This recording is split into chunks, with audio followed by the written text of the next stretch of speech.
Hello guys, my name is Anurag Mahajan and my registration number is 20BCE0859 and today I'm going to speak about nanotechnology.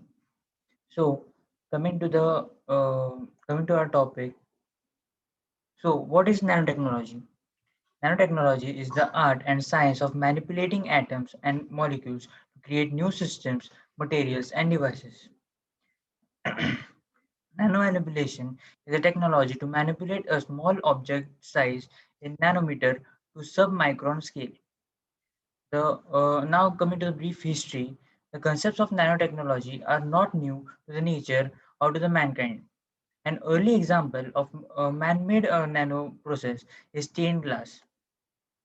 Now, while the word nanotechnology is relatively new and the existence of nanostructures and nanodevices is not new, such structures existed on the earth as life itself. Though it is not known when humans began to use nano-sized materials, the first known Roman glass makers were fabricated glasses containing nano-sized metals. When the material size of the object is reduced to nanoscale, then it exhibits different properties than the same material in bulk form.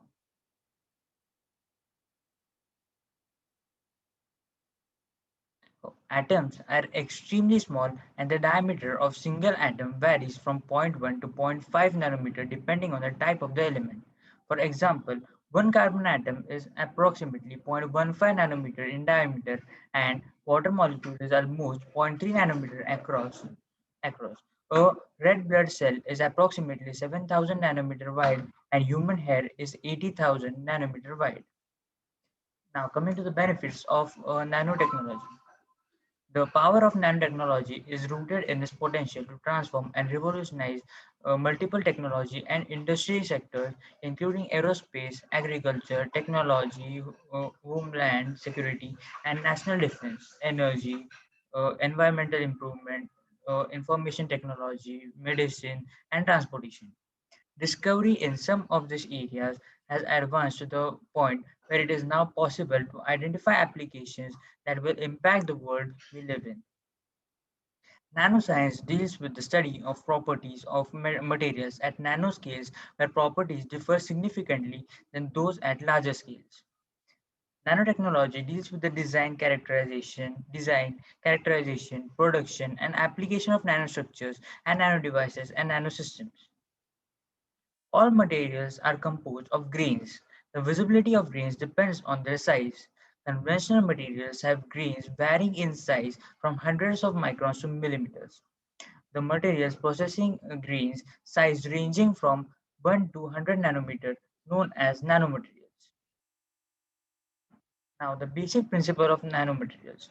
When the material size of the object is reduced to nanoscale, then it exhibits different properties than the same material in bulk form. The factors that differentiate the nanomaterial from bulk material is the increase in surface area to volume ratio, and the second is the quantum confinement effect.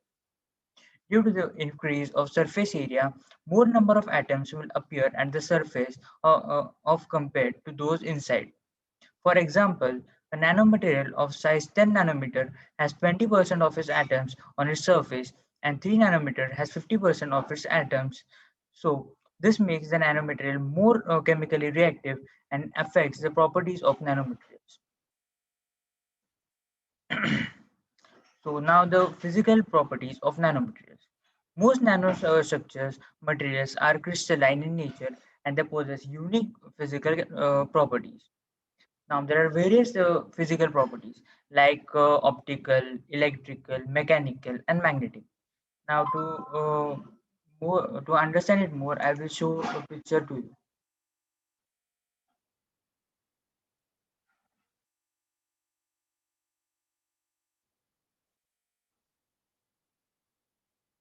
Yeah.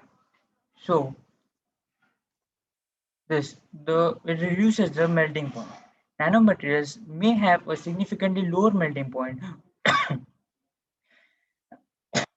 or phase transition temperature and appreciably reduce lattice constants due to huge fraction of surface atoms in the total amount of atoms.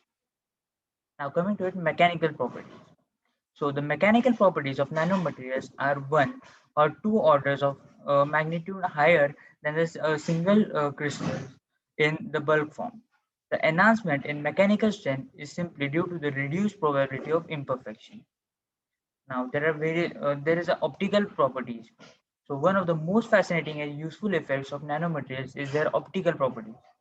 The optical properties of nanomaterials depend on the parameters such as size, shape, surface characteristics, and other variables including doping and interaction with the surrounding environment. Shape can have dramatic influence on optical properties of metal nanostructures. Now the examples. So the bulk gold appears yellow in color, whereas the nano-sized gold appears red in color. So the particles are so small that electrons are not free to move about as in bulk would. Because this movement is restricted, the particles react differently with light. So you can see the example. Now coming to the electrical properties. The electronic structure of nanomaterials is different from its bulk material. Density of the energy states in the conduction band changes. Nanoclusters of different size will have different electronic structures and different energy level separations. So the magnetic properties. Nanostructured materials are distinctly different from that of bulk materials. Ferromagnetism disappears and transfers to superparamagnetism in the nanometer scale due to the huge surface energy.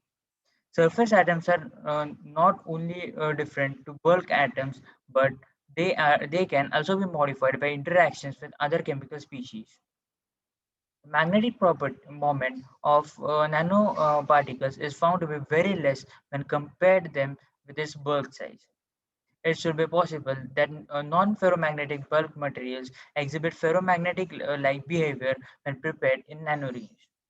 Obtain magnetic nanoparticles of lead and PT, and the surprising case of gold that is diamagnetic in bulk from non-magnetic bulk materials.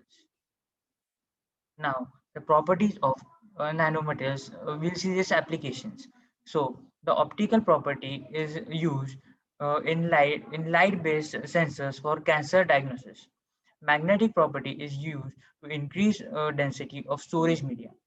Electronic property is used for high performance and smaller components. So, and the thermal property is used to enhance the heat transfer from solar collectors to storage tanks. The mechanical property is used to improve new structural material.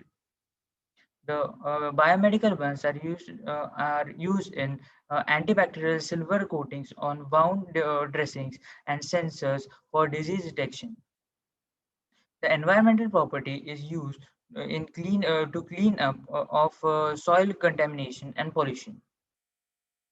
Now, the uh, now they are classified into low dimension system classifications. So, there are three types in this. The first one is the quantum well systems. The second one is the quantum wire systems, and third one is the quantum dot system. So, this differs only in their sizes and dimensions. So now coming to the next one. So the particle having only one direction is a quantum well. It has two dimensional electrons, as you can see here. The two directions, the quantum wire, it has one dimensional electrons, and the quantum dot has three directions, so it is zero dimensional electron. Now coming to the density stage. Density of states. The density of states is essentially the number of different states at the particular energy level that electrons are allowed to occupy.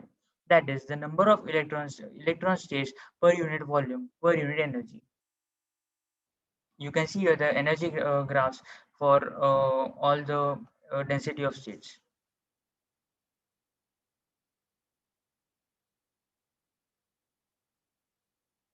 Now, these are some spatial dimension and confinement dimension.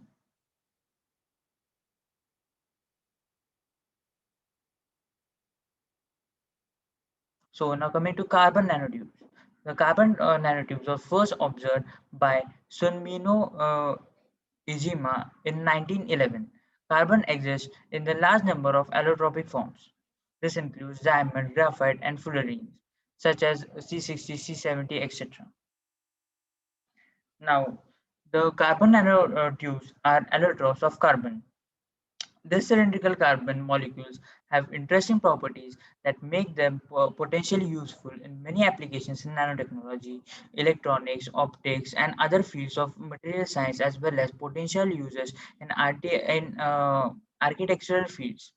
They exhibit extraordinary strength and unique electrical properties and are efficient conductors of heat. Their final uses, however, may be limited by their potential toxicity.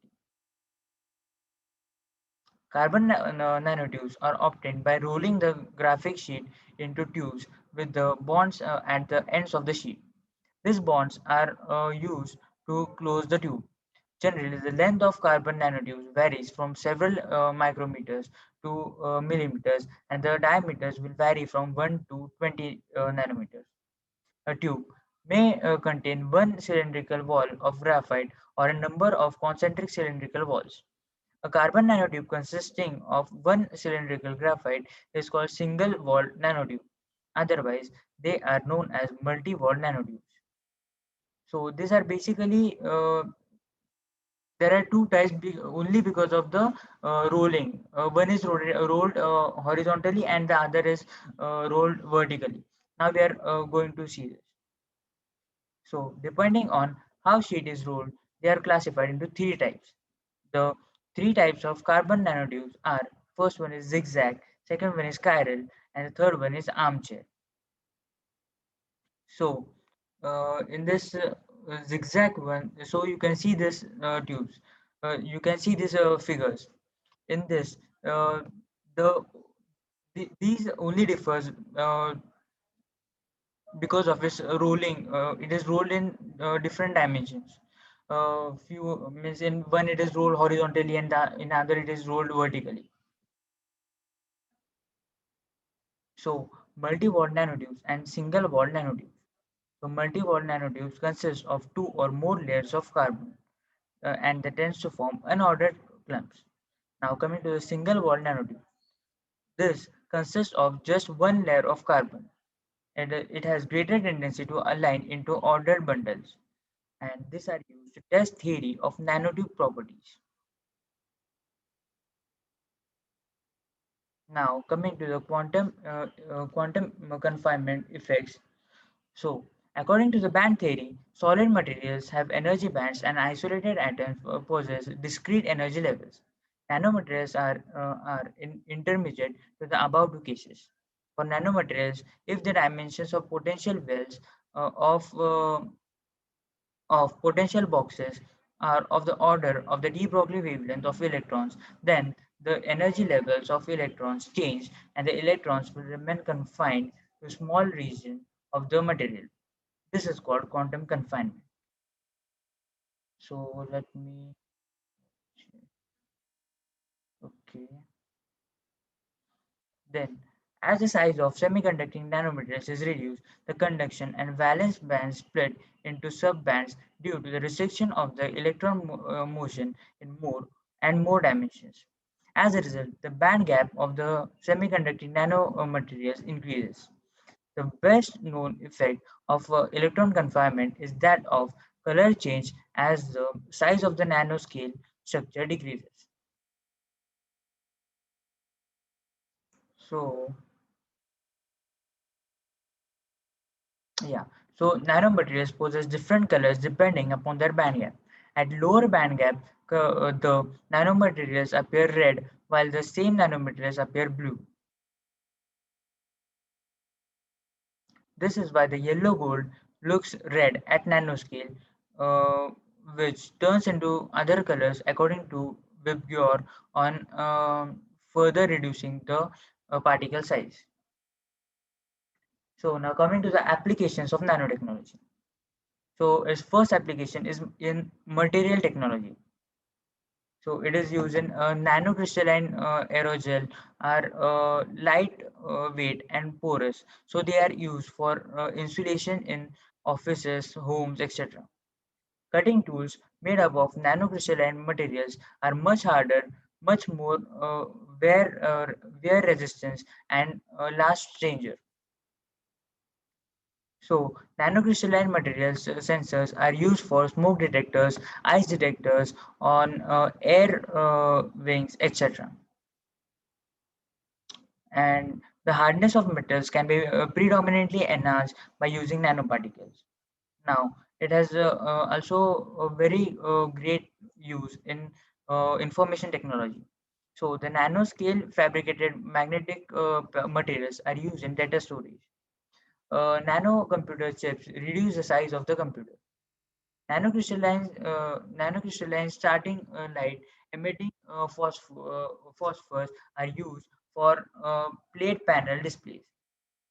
Now, it is also used in biomedicals. Biosensitive nanomaterials are used for resin of DNA and DNA chips. In the medical field, nanomaterials are used for disease diagnosis, drug delivery, and molecular imaging. Nanocrystalline silicon carbide is used for artificial heart valves due to its low weight and high strength. It is also used in energy storage. Nanoparticles are used hydrogen storage. Nanoparticles are used in magnetic refrigeration. Metal nanoparticles are used in fabrication of ion batteries. So these were few of the applications of nanotechnology. So I hope you guys have liked my video. So thank you so much.